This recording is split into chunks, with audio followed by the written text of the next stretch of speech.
អារម្មណ៍ខាងហ្នឹងខូចចិត្តខ្លាំងមែនតើបងគឺខ្ញុំចង់រៀនណាហើយដំបូងឡើយគឺអត់ដឹងថាមានសាលាគេអាចបណ្ដុះបណ្ដាលជនមានពិការភាពភ្នែកទេនៅឃើញថាអត់ចង់ឈប់រៀនទេម្ដាយខ្ញុំហ្នឹងគាត់ថាខ្លួនឯងមើលអត់ឃើញទៀតទេអញ្ចឹងលទ្ធភាពបានត្រឹមថ្នាក់ទី6ហ្នឹងទេអញ្ចឹងខ្ញុំស្ដាយមែនតើមុនដំបូងគិតថាក្នុងចិត្តយើងដូចជាមានកូនចិត្តមួយគិតថាអន់ចិត្តដែរដល់ពេលយូរទៅគិតទៅថាទេមិនមែនមានតែយើងទេជនពិការច្រើនណាស់ហេតុអីគេតស៊ូរស់នៅបានគេតែងតែមានការងារផ្សេងគេធ្វើគេរស់នៅបានហេតុអីយើងប៉ុណ្ណឹងដែរយើងធ្វើមិនបាននៅពេលដែលយើងជួបពិការភាពបែបហ្នឹងទាំងប្អូនប្រុសទាំងប្អូនស្រី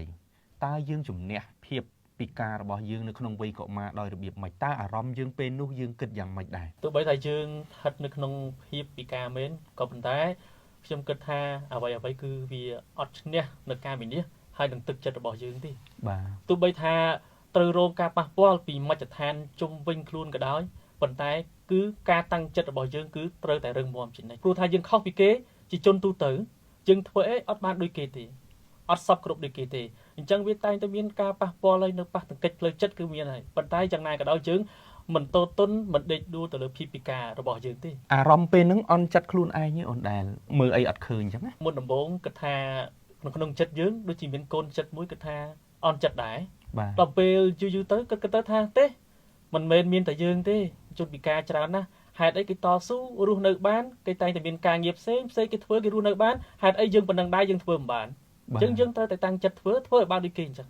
អញ្ចឹងហើយចេះតស៊ូឲ្យយើងរស់នៅរហូតដល់ប៉ុណ្ណេះគឺល្អប្រសើរបងស្រីវិញនៅពេលដែលយើងដឹងថាយើងមើលលែងឃើញស្ទើរតែ100%ហើយតើអារម្មណ៍របស់យើងពេលនោះយ៉ាងម៉េចដែរអារម្មណ៍ខាងហ្នឹងខូចចិត្តខ្លាំងមែនតើបងគឺខ្ញុំចង់រៀនណាហើយដំបូងឡើយគឺអត់ដឹងថាមានសាលាគេអាចបណ្ដុះបណ្ដាលជនមានពិការភាពភ្នែកទេនៅឃើញថាអត់ចង់ឈប់រៀនទេម្ដាយខ្ញុំហ្នឹងគាត់ថាខ្លួនឯងមើលអត់ឃើញទៀតទេអញ្ចឹងលទ្ធភាពបានត្រឹមថ្នាក់ទី6ហ្នឹងទេអញ្ចឹងខ្ញុំស្ដាយមែនតើហើយអ្នកភូមិបងប្អូនដែលនៅជុំវិញហ្នឹងក៏គាត់មានការនិយាយដែរគាត់ថាពិការអញ្ចឹងមិនដឹងធ្វើអីទេរៀនក៏មិនដឹងធ្វើអីកើតនៅបាននៅតែផ្ទះអីចឹងហ៎បងបាទហើយយើងក៏អស់សង្ឃឹមច្រើនដែរដល់ពេលក្រោយមកមាន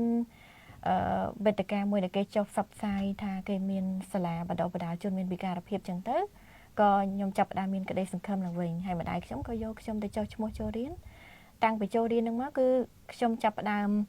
តាំងចិត្តមួយថាខំរៀនទោះបីជាទៅមុខយើងអត់ដឹងថាយើងមានការងារធ្វើអីក៏ដោយក៏យើងចង់មានចំណេះនឹងចប់ខ្លួនចឹងណាបងចង់ចាប់សញ្ញាបត្របាក់ឌុបអីដូចគេដូចឯងរៀនបានខ្ពស់ដូចគេចឹងចង់មានចំណេះដឹងនៅក្នុងខ្លួនចឹងទៅក៏ព្យាយាមតាំងចិត្តរៀនរហូតហើយតាំងពីហ្នឹងមកគឺផ្លូវចិត្តយើងបានប្រសើរឡើងដែលយើងបានចូលរៀនដោយបងប្អូនយើងទូទៅដែរចាក្រោយមកបានមានប្រវត្តិតរឿងការងារបច្ចុប្បន្ននេះចឹងបងអ្វីដែលបងប្អូនស្រីនិយាយមកចែកម្លែកមកសុទ្ធតែជាកតិសម្រាប់បងប្អូនយើងដែលទស្សនាវីដេអូនេះជនមានពិការភាពពេលខ្លះគាត់បាក់ទឹកចិត្តប៉ុន្តែបងប្អូនកុំបារម្ភព្រោះដោយសារឥឡូវគេមានសាលាមួយគេហៅថាសាលាយើងបណ្ដុះបណ្ដាលពិសេសសម្រាប់បងប្រុសវិញតើពេលដែលចាប់ផ្ដើមពិការបាទយើងថាអាយុ5ឆ្នាំមែនទេអូនបាទតើក្នុងពេលហ្នឹងអូនមានបានចូលសាលាដែរអត់ខ្ញុំអាយុ5 6ឆ្នាំហ្នឹងការត្រូវភ្លាមហ្នឹងអត់ទាន់បានចូលសាលាទេរហូតដល់ឆ្នាំខ្ទង់2000ទេបងបាទចុះឈ្មោះចូលរៀននៅសាលាអប់រំពិសេសនៅខាងបាត់ដំបងតាំងពីថ្នាក់មត្តេយ្យរហូតដល់ថ្នាក់ទី12ឬក៏មហាវិទ្យាល័យជាដើមខ្ញុំចូលរៀនអាយុជាង10ទៅហើយ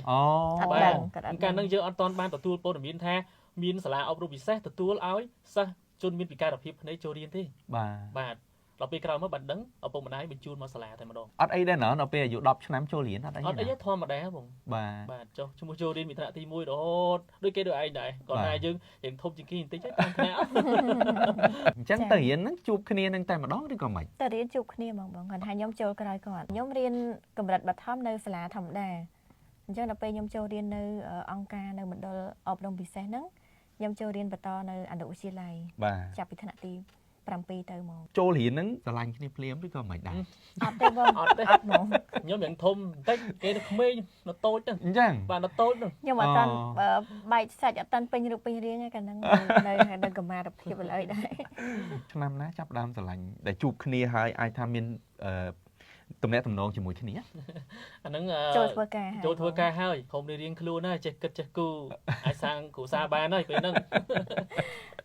អញ្ចឹងមានន័យថាកន្លងពេលដែលយើងរៀនហ្នឹងគឺយើងអត់មានចំណេះដំណងអីគ្នាទេណា មិនដែលទាំងនិយាយរកគ្នាផងធ្វើការជាមួយគ្នាទៅមើលទៅសមត្ថភាពគឺប្រហាក់ប្រហែលគ្នាចំណងចំណូលចិត្តដូចគ្នា បាទ ធ្វើអីក៏ដូចគ្នាដែរចូលចិត្តសម្ដែងចូលចិត្តធ្វើបញ្ចូលសម្លេងចូលចិត្តធ្វើរឿងអីមួយគ្នាអញ្ចឹងណា បាទ យូរទៅអីចំណងចំណូលចិត្តដូចគ្នាតាចាប់តែគ្នាបាន ធម្មតាពីមជ្ឈដ្ឋានខាងក្រៅគេមើលយើងអ្នកពិការវាហាក់ដូចជាដៃជើងយើងវាមិនលឿនមិនលះដូចគេ បាទ អូនយល់មិនដែរ ហើយរឿងដៃជើងមិនលឿនដូចគេក៏ពិតមែនត្រូវរបស់គាត់ដែរ បាទ និយាយទៅអត់មិនខុសទេយើងធ្វើអីតែឆ្កងដូចគេទេ បាទ ប៉ុន្តែរាល់ថ្ងៃនេះអ្វីដែលយើងមានពិសេសបំផុតនោះគឺថាយើងប្រើប្រាស់គឺវិជាចេញមកពីប្រាជ្ញាហើយនៅខួរក្បាលរបស់យើងកំណត់គិតការគិតរបស់យើងហ្មង បាទយើងអង្គុយធ្វើការមួយកន្លែងបានក៏ប៉ុន្តែដោយថាយើងទៅលីសែងទៅរត់ទៅប៉ុណ្ណាំងអីគេមួយគេគឺអត់កើតទេព្រោះដែរជើងយើងពីការផ្លេចយើងធ្វើអីលឿនបានដូចគេ បាទ ប៉ុន្តែរឿងការងារអង្គុយនៅកន្លែងដូចជាវាយកុំព្យូទ័រដូចជាធ្វើអីផ្សេងគឺពួកខ្ញុំធ្វើបានលឿន និនវិញមិនដែរអូនអារម្មណ៍ ដូចគ្នាដែរបងចឹងថាយើងអាចធ្វើអីឲ្យតន់ចិត្តដូចគាត់អ្នកភ្លឺទេប៉ុន្តែយើងព្យាយាមទៅថាពួកគាត់ដើរដល់អញ្ចឹងយើងអត់ដើរទេយើងត្រូវរត់ហើយតែពួកយើងជាជនពិការអញ្ចឹងវាលើការតាំងចិត្តរបស់យើងទេយើងព្យាយាម